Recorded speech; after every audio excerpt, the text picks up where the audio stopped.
As far as the standings are concerned, Kotoko are still on top with 27 points, followed by Gianna Stars, who have 24, so a 3-point lead for Kotoko there. Midiama, they are now up to 3rd position with 23, and King Faisal down to 4th with 23 as well. Hearts of Oak fans should be excited about this. That win is now taking them to 20 points, just 7 behind Kotoko. They've played 1 game less, of course. No, Kotoko and Hearts of Oak have played the same number of games. Both teams have played 1 game less than Gianna Stars, Midiama, and King Faisal as well. Guys, quick thoughts on the Ghana Premier League matches before we move on. Hearts of Oak, very impressive stuff from them. Finally, looks like they're burying the ghost of the Africa disappointment. They have to. Yeah. It's taking them too long a time to recover from the Champions League and the CAF Cup journey. From now on, all the games they have played are more or less must-win games, especially that Kotoko game. Yeah. They can't allow Kotoko to go 10 points clear. It's either they reduce the point to 4 and make this league very competitive. So I think they got the job done, but I must recommend the young chap they bought from New Dubiase. That boy, he's a super talent. I don't think there's any player in the league who strikes the ball better. He is very talented. The first goal, sublime. Sublime. Not sure why he was always on the bench, and then they played all these experienced players who let the team down on many occasions. He's a very, very good talent, and I want to use the opportunity to tell Coach Samobuedu that he should manage him well. Try working on his psyche. Unfortunately, so he's gone after a season. He's gone? After 1 season, yeah, he's on loan. He's on loan. So you go back to where he came from. Hearts of Oak loaning players in Ghana from a fellow Ghanaian. When the player is that talented, the parent clubs are unwilling to sell. So you don't give him the platform then. The Hearts of Oak platform is a huge platform. But you need him, clearly, like you can tell. I wouldn't have recommended him.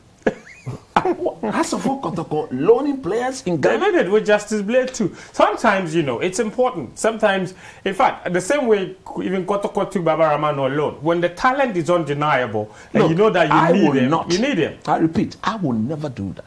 If I'm in charge of Hearts of Oak, no lone player plays for Hearts of Oak. If you're in charge of Kotoko, you never have taken Baba Rahman on loan. I wouldn't. What did Kotoko benefit from that? They gave him they won the league. Oh my goodness. Are you saying Baba Rahman was the one who contributed? He was a key factor. No. Unless you don't want to be that sincere in the footballing person. I knew Baba Rahman when he went to Kotoko. Baba Rahman was one of the best players in that team. Without him, Kotoko would have won that league. The one that it came to the money. It's simple as that. I'm saying without him, Kotoko would have won that league. When it came to the money, do you know how much money the Kotoko platform gave Dreams FC? Quite a lot. Kotoko didn't benefit from that, did they? They didn't. Even the onward sale,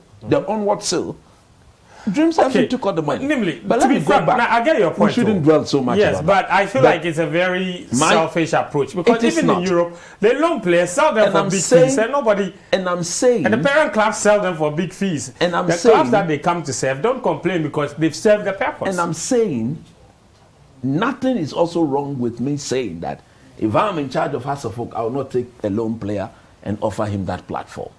If whoever the boss is, if you see the platform is that big enough, let's do business. Sell the player to me and put a percentage in there.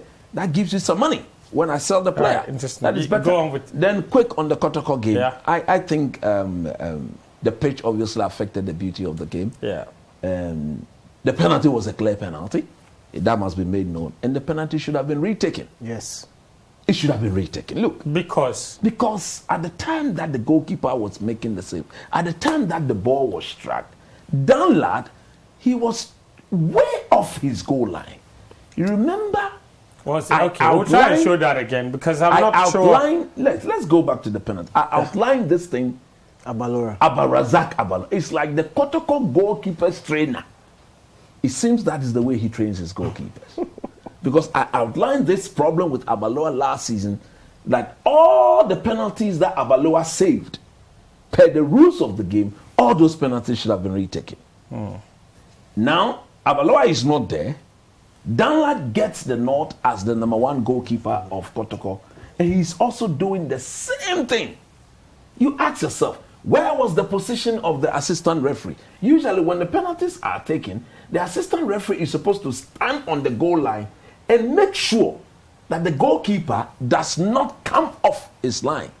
You understand? Yeah. So when we get there, as the clip is being rolled on, I'll create the indulgence of whoever is in charge. When we get to the penalty kick, when Dalan steps out, we should pause and watch where he finds himself before the kick is taken. And for me, look, if you want our game to develop, if you want our game to improve, these are the sort of things that we should be corrected. It isn't about Kotoko. This is first of all the penalty. Yes.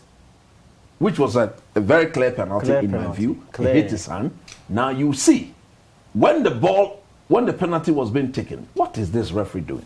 He should be just putting his hand in his car. Here's the penalty. Yes, Okay, clear. that barely hits That's his a clear. hand. He hit So his that's hand. a So penalty. that wasn't it. There was no doubt about that. But his hand was. But I think the argument is that his hand was next to his body. No. Now he here's was- the penalty So watch incident. him. Watch him. Okay, I think the replay will show it. Roll it on. Okay. Roll it on for the replay. When you see the replay clearly shows him Leaving his line. line. So we'll see the replay here. There you go. He's off. He's off. Oh, right, He's that's off. true. He's That is completely true. off. He's, And this is why. no, it's true. He was way off the line. And Before the kick was taken. I blame the assistant referee. He Yeah. should be in a position to tell the referee that, look, let the penalty be retaken. No, They you see, haven't said that. And just to add to what coach is saying, it's a serious problem because we saw Abalora get his opportunities with the Black Stars. This is somebody that after this save, people are talking about him getting an opportunity to the Black Stars. Have you seen the penalty saves that are going on at the AFCON? And have you seen any referee asking the goalkeepers to retake them? No. The one the Sierra Leone goalkeeper saved today from Frankesi. He You clearly see, started from within the goal. It's a new that's law, and goalkeepers are briefed, and they You are have to aware. adhere to the laws. Yeah, exactly. So if you do this, you are just making it go against your team, and this is a serious problem because it started with Abalora, and honestly, it's not just Abalora. It's a number of Ghana Premier League Goalkeepers. penalties which we've noted down for this particular error, where goalkeepers seem to run off their line and save it. What was the linesman doing on the day? What was the referee doing on the day? This should have been retaken, and probably Brekum Chelsea would have got their goal. You never know, but this is not a penalty save per the laws. All right. Very interesting. Thank you, guys.